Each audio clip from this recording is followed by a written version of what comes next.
Beverage branding is more than just the logo of the product. It needs to incorporate uh, all the packaging and delivery of the product on the store shelf. So that would be the label or labels on the bottle, the graphics that go into the carrier, be it a six pack or 4 pack carrier, and anything associated with delivering the product to the store shelf. What makes a good beverage design? Well, a lot of startup beverages tend not to have big communications budgets. So, what ends up happening is the graphics that you design for the beverage have to do a big part of the selling of the product.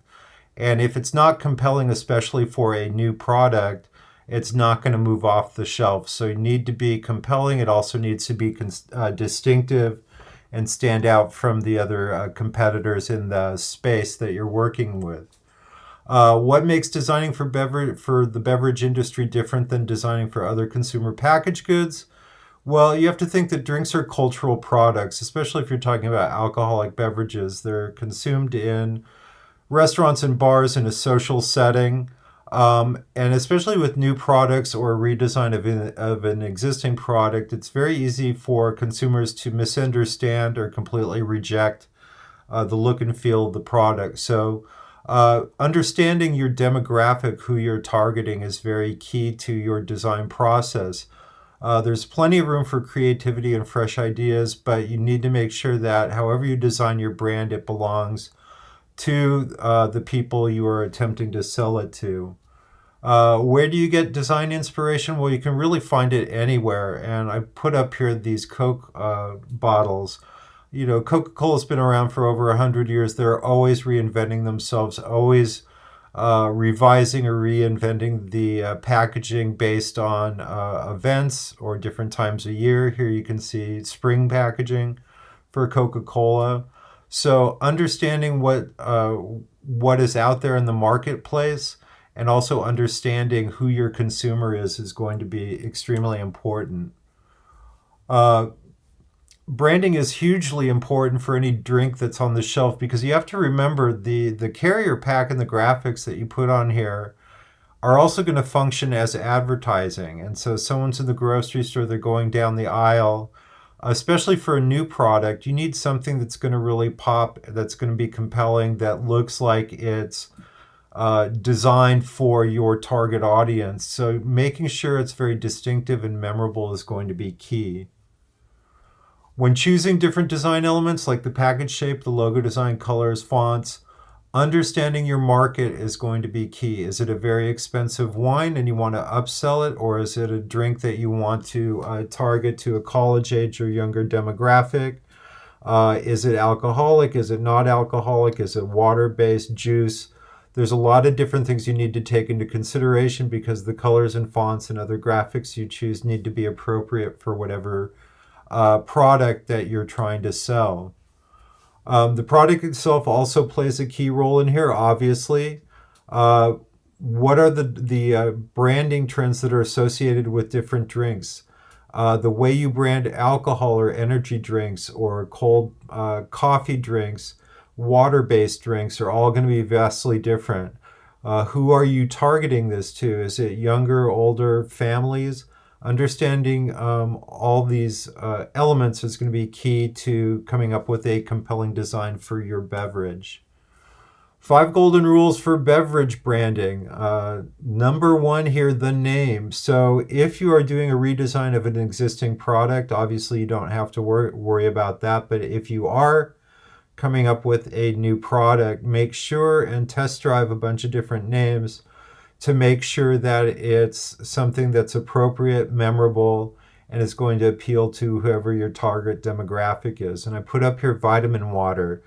It's a very clear what the product is. It's very clean the way they've done it. They've also done a really great job differentiating various flavors with different patterns on here.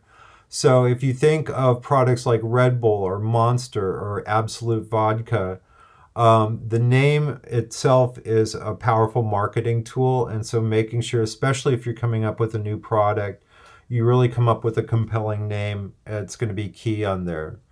Number two, the bottle or the carrier shape is again going to be important. if we were actually manufacturing this, we might have room to play with some more unique shapes with the carrier. This semester, unfortunately, because we are in the virtual environment, we're going to be using just fairly conventional 4 and 6 pack carriers. But if this were a real branding assignment out in the real world, you would have quite a bit of say over coming up with unique bottle shapes, coming up with unique shapes for the carrier, as long as they're structurally sound and they don't fall apart when you try and pick them up. But again, if you think in terms of the Coca-Cola bottle, Coke has copyrighted the shape of their bottle, and it is a powerful selling tool. And as I mentioned earlier, it's been around for over 100 years. So you can just see the curve of the outline of a Coke bottle and you know what the product is. Most important for all of you, the third rule for beverage branding are going to be the graphics that you come up with it. So what color palette do you use? What shapes? What type of fonts? All of these are going to basically be you giving the consumer all the clues they need to deduce what the brand's personality and purpose is on here. Also, think in terms of merchandise too. Does your logo that you create, will it work on merch like t-shirts and ball caps? Can it work outside of being on the bottle or on the carrier? This is very important too in your design, is the hierarchy of the messages that you put on here, which would be the brand, a flavor. It's going to be up to you to decide what order your consumer needs to read things. And not just reads, but decodes, because a lot of people just scan over it and they read the words, but they don't necessarily understand what the product's about. So it's really not about reading, it's about decoding this. And so it's your job as a designer to give them the information, the product name, what it's about, any relevant information on there. Keep in mind too, you can put a lot of information on these carriers, but for most people, especially in a consumer setting in a store, they've got their cart, they're going up the aisle. Generally speaking, they can basically put together 3 ideas and nothing more than that in the time they have. So even if you do put additional information on your carrier or on your bottle, keep in mind you should really never try to say more than 3 things. And if you do, just understand you need to decide how you make that hierarchy clear to your consumer. The last rule here, as it says here, our brains are wired for stories. So if you can tell a story through your graphics, that's can be helpful as well. What does that mean? Well, in this example here, you can see the way the graphics have been done, the choice of fonts, the style it's been done. It's kind of done in this kind of new Victorian style. It kind of gives off this old world charm on it. It creates a mood, kind of gives you a story about what the beverage is about. It looks like it's been around forever, even if it's a brand new product to the market. So thinking in terms of a story behind your beverage is also going to be helpful. When you're designing your label for your bottle, remember that you are designing for a cylindrical surface. And if you look here, this is a downward diagram on here. The green area is the part of the label that's as close to flat and facing the consumer as possible. Once you get beyond that narrow band, as the label starts receding around the side of either side of the bottle, that information is going to be lost.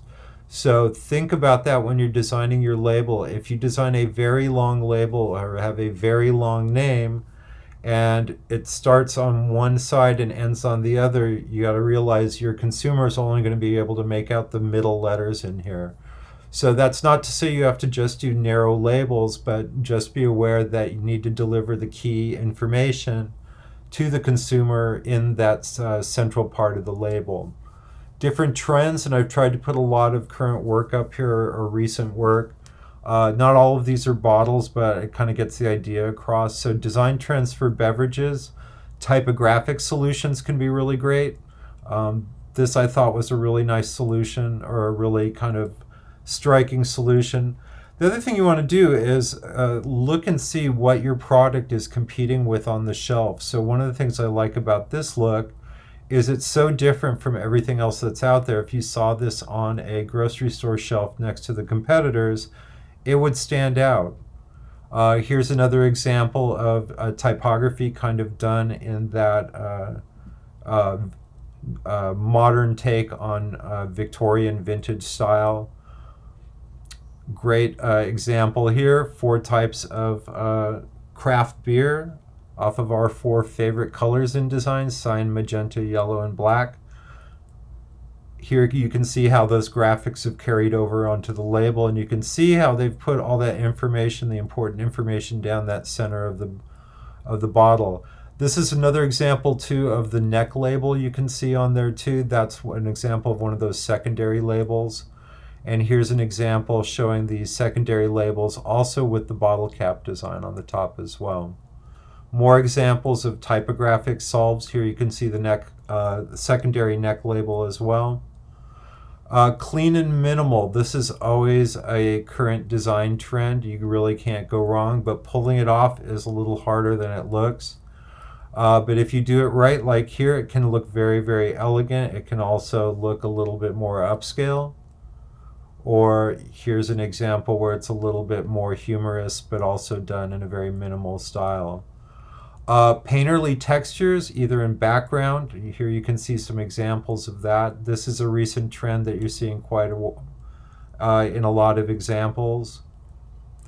Pattern is huge right now. Whether this is a trend that lasts, it's been going strong for almost close to 10 years, and it doesn't really show any signs of letting up. But again, it can be something that's very busy and complicated, like a couple of the ones here, or something as simple as just these banded stripes on the 88 packaging. Here, using type to create pattern, there you can see it there. More examples of it here as well. You'll find too, a lot of these trends kind of cross over the boundaries. So here you have pattern, but I would also consider this a really great example of minimal design as well. So taking and marrying several of these trends together might be a way to go.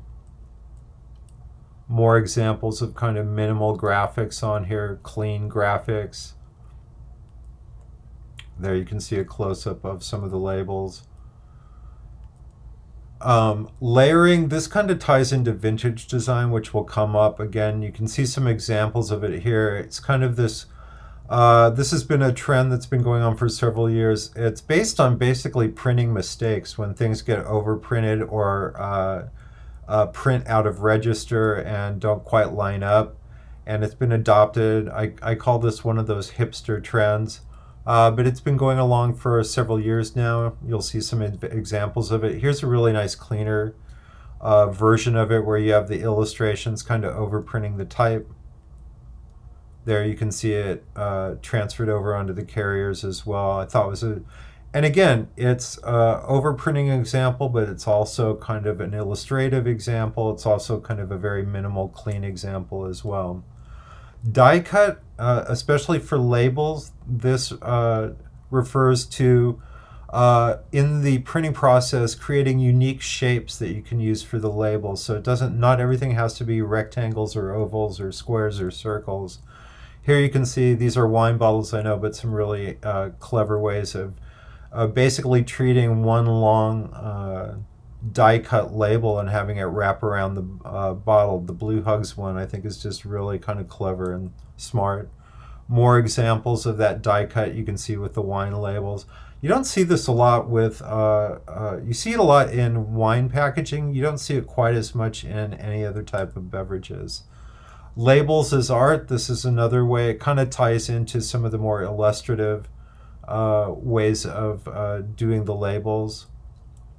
And here you can see a close-up of those labels.